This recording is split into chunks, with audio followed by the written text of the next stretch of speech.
Hello बच्चों, let us read this question. This question says assertion A. Silicones are water repelling in nature. Reason are silicones are organosilicone polymers which have R2SiO as repeating unit. और हमारे options हैं option A both A and R are true and R is the correct explanation of A. Option B both A and R are true but R is not the correct explanation of A. Option C A is true but R is false.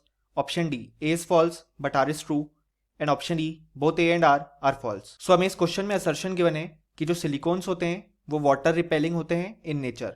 और reason are कहता है कि जो silicones होते हैं वो organosilicon polymers हैं जिनका जो रिपीटिंग यूनिट होता है वो होता है R2SiO. सो इस क्वेश्चन को सॉल्व करने के लिए हमें जो की कंसेप्ट रिक्वायर्ड है वो है कॉन्सेप्ट ऑफ सिलिकॉन्स. सो यहाँ पे अगर हम देखें तो सिलिकॉन्स की फॉर्मेशन के लिए सबसे पहले हम यहाँ पे CH3Cl लेते हैं, उसको हम सिलिकॉन के साथ रिएक्ट कराते हैं in the presence of copper powder. और जो टेम्परेचर होता है वो बहुत ही हाई होता है 570 केल्विन. और यहाँ पे हमें सबसे पहले फॉर्मेशन देखने को मिलता है CH3 SiCl2 का. अब होता क्या है, जब हम इसकी हाइड्रोलिसिस करते हैं तो हमें फॉर्मेशन देखने को मिलता है CH3 SiOH का. और यहाँ पे 2 HCl रिमूव हो जाते हैं. अब यहाँ पे जो ये यूनिट फॉर्म हुआ ये रिपीटिंग यूनिट होगा यहाँ पे, जिसको हम इस तरीके से ड्रॉ भी कर सकते हैं जैसे कि यहाँ पे CH3OH. अब ऐसे बहुत सारे मॉलिक्यूल्स एक दूसरे के साथ रिएक्ट करेंगे जिसको हम यहाँ पे कुछ इस तरीके से ड्रॉ कर सकते हैं. यहाँ पे भी ऐसा ही मॉलिक्यूल प्रेजेंट होगा, इस तरफ OH एंड इस तरफ OH. तो होगा क्या, जब यहाँ पे ये मॉलिक्यूल्स एक दूसरे के साथ रिएक्ट करेंगे तो हमें कंडेंसेशन देखने को मिलेगा. और यहाँ पे जो हमारे पास वाटर है वो रिमूव हो जाएगा इस तरीके से. एंड यहाँ पे जब वाटर रिमूव होगा तो हमें पॉलीमर का फॉर्मेशन देखने को मिलेगा जो कि कुछ इस तरीके से हम ड्रॉ कर सकते हैं CH3O. और यहाँ पे भी ऑक्सीजन एंड इस तरफ ये कनेक्टेड है CH3 एंड ये कंटिन्यू होता है. सो यहाँ पे ये जो पॉलीमर फॉर्म हुआ उसको हम कहते हैं सिलिकॉन. सो यहाँ पे ये जो सिलिकॉन पॉलीमर फॉर्म हुआ उसका जो रिपीटिंग यूनिट है वो ये वाला पार्ट है जिसको हम देख सकते हैं. सो ये जो रिपीटिंग यूनिट यहाँ पे आ रहा है पॉलीमर में वो फॉर्म हुआ जब हमने यहाँ पे CH3 SiOH को बहुत बार कंबाइन किया. सो यहाँ पे जो मोनोमर था वो था हमारे पास CH3 SiOH एंड देन जो पॉलीमर फॉर्म हुआ उसमें हमारे पास ये रिपीटिंग यूनिट आया. अब यहाँ पे इस बार हमने मिथाइल यूज़ किया है, लेकिन ज़रूरी नहीं है कि केवल मिथाइल ही यूज़ हो.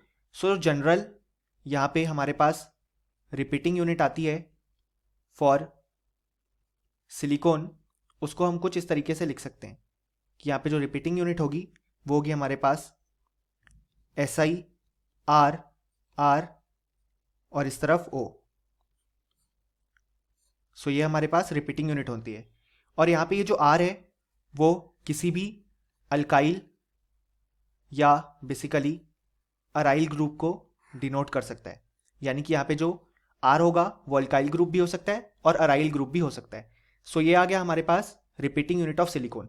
अब ये जो सिलिकॉन होते हैं ये हमारे पास हाइड्रोफोबिक या बेसिकली वाटर रिपेलेंट इन नेचर होते हैं. अब इसका जो रीज़न है वो ये है कि हमारे पास यहाँ पे जो रिपीटिंग यूनिट है उसमें अल्काइल या अराइल पार्ट प्रेजेंट है जो वाटर को फेस करता है. और हम जानते हैं कि ये जो अल्काइल या अराइल पार्ट है वो नॉन पोलर इन नेचर होता है. और हम जानते हैं हमारे पास जो वाटर होता है वो पोलर होता है. सो इस कारण से होता क्या है कि जो ये वाला पार्ट जब वाटर को फेस करता है तो वो वाटर रिपेलेंट हो जाता है, क्योंकि ये नॉन पोलर इन नेचर है। So non polar part polar के साथ रिएक्ट नहीं करेगा। इसलिए हम बोल सकते हैं कि जो सिलिकॉन्स होते हैं वो हाइड्रोफोबिक या वाटर रिपेलेंट इन नेचर होते हैं due to presence of this alkyl या अराइल पार्ट। अब अगर हम हमारा असर्शन देखें तो वो कहता है silicones are water repelling in nature. ये बिल्कुल करेक्ट है, जैसा कि हमने देखा। रीजन आर कहता है सिलिकॉन्स जो है वो ऑर्गेनोसिलिकॉन पॉलीमर्स हैं।